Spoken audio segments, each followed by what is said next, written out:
Hey, it's Spence, the evil genius. Yeah, baby. Okay, hey, it's Spence. It's Wednesday, December 17th, 2025. The new ChatGPT images is here. And although I've been hearing from many of you guys, including John Lawler, that you would like me to finish my coding, I assure you, I've been busy. But I can't deny that there are things that I need to share with you. So let me bring to the stage, hello, the new ChatGPT images. Now, this is interesting because this kind of mandates that I need to update the MinuteLaunch image editor, as well as the media library P2P, because this is something that really is very competitive, if you ask me, with what's available inside of Google Gemini 3 image creation. And to just put it to the test, I played around this morning while I was having a live go at things. And you know what I'm going to do is I'm hoping that this will actually show better, but right now I'm in StreamYard and I'm so annoyed. There we go. There's a tool inside of here that maybe lets me get out of the picture. Let me just show this so that at least optimizes, but it's annoying to me with StreamYard that I get to choose from either sucky or semi-sucky. None of these are really great. I want to show you the whole screen. That's basically what I'm getting to. I'm going to go with this, maybe. We'll see. All right, so let me get into the actual thing. Here's what happens.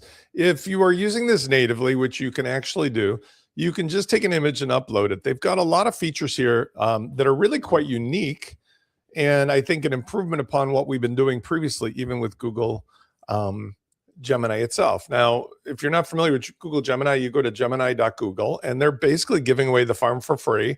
And I could show you, for example, I could take my picture here, copy image, and I could paste it in. And then I'm going to take the same swap image here, swap the person's outfit. Let's see what happens if I do this with Google Gemini.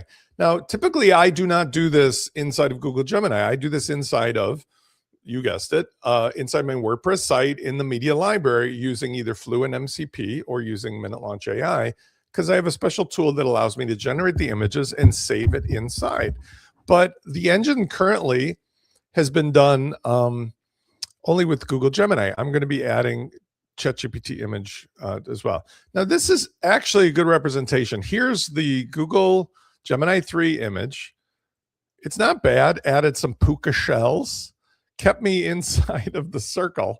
When I did that same thing here, I ended up with this look, which quite honestly, I think this one's better. It's not monumentally better, but it's incrementally better. Where I thought it did a really good job, though, was that I took Fernando and myself, and I gave it this prompt. I did the Miami Vice prompt. So let's try another one as a side-by-side comparison. Oops, let's go back. Let me copy Fernando and go back here in Gemini as well. I'm going to paste Fernando. And I'm going to paste me again. And notice, by the way, that I am using an image of me with a circle as a little bit of a test to see if it can figure it out. And I made this prompt up. Take these two guys and using their actual heads, style them in Miami Vice, 1980s unconstructed jackets on a Miami street corner in, let's say, the middle of the evening with a Ferrari Testarossa behind them, making them look like they're all ready to do police investigations. Let's see how Google Gemini does. This is Gemini 3 fast. In all fairness, I really should engage Nano Banana 3 thinking. I think that would be only fair. So let's actually go to tools, create images. I'm going to go to Nano Banana 3. And for this, what's interesting, I have no idea why this happens.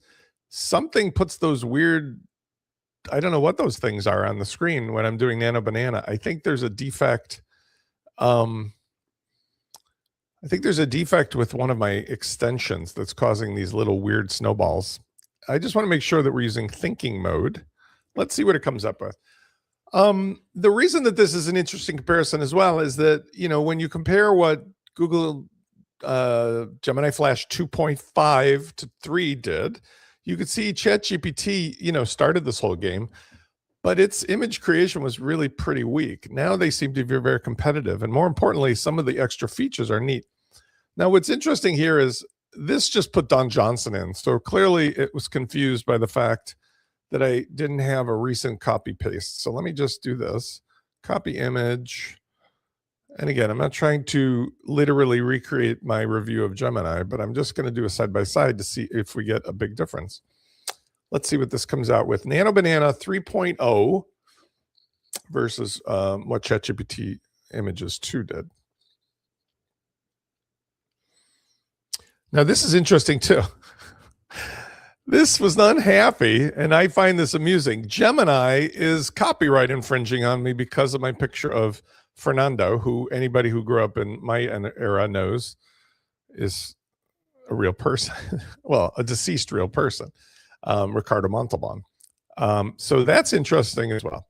Let me show you some of the features though. If we go and let's say we take this image here, I'm going to copy this image, I'm going to paste it. And then what I can do is modify certain things about this. For example, one of the things I thought that was really interesting was the glossiness of photos or putting the t-shirt logo on. So for example, here they give me a prompt example, which is helpful. I think I saw it up here. Oh, let me search for it. Glossy. Well,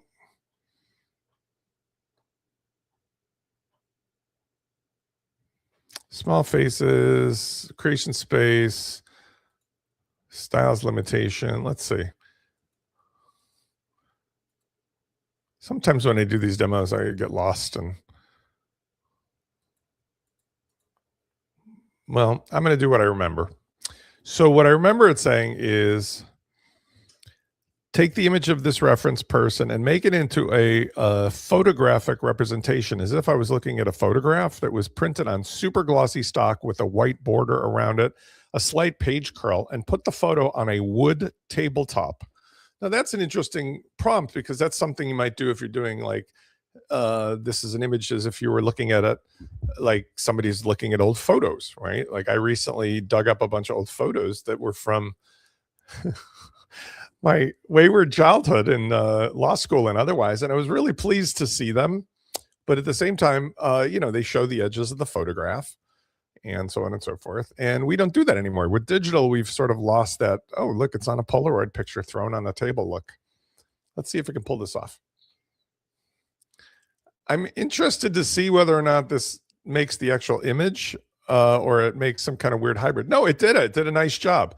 So notice it did a good job of two things. First of all, it gave the shadow effect. I can't say that I see the glossy, but I do see there's like a little page curl there, which is a really, really neat effect and something that would be normally lost. Plus, it didn't change the nature of me. Now I'm going to take it and I'm going to go further. I'm going to say, take this image of the man and take this logo and put it in the upper right corner of his shirt as if it was embroidered in there. I'm going to take the WP Launchify logo. Let's see if we can pull this one off because I have a really cool business idea that's about to launch for my trike pilots, and I'm going to tell you about it later. But if I copy this image and I put this in here, let's see if it can do the logo. I'll be really fascinated to see. The idea that I have is I have a social network of about 12,700 trike pilots. And I know that they have tons of images and videos and they don't do anything with it. It just sits there on my social network.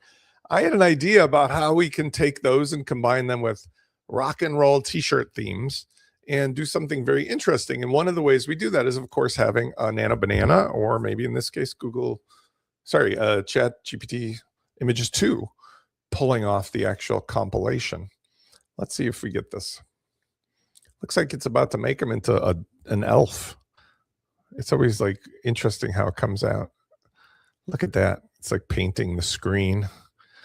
The slow, steady reveal. Oh, not too bad. Interesting.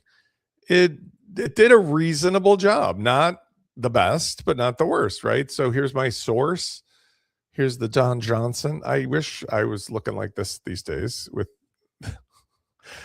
not only age-wise, but also temperature-wise outside, me and Fernando. Then we went to this, and then we went to this, and that's actually not bad. Okay, now there was a couple other ones that I thought were fascinating about this. Let me refresh this page. Here, it's the high fidelity of the images, but you can put the guy into a different situation. So let's say, turn this guy into a car mechanic, and he's leaning over the open hood of a V8 engine car, something like a Mercedes, checking the oil, and he's wearing gloves, and he is in the middle of a big automotive workshop.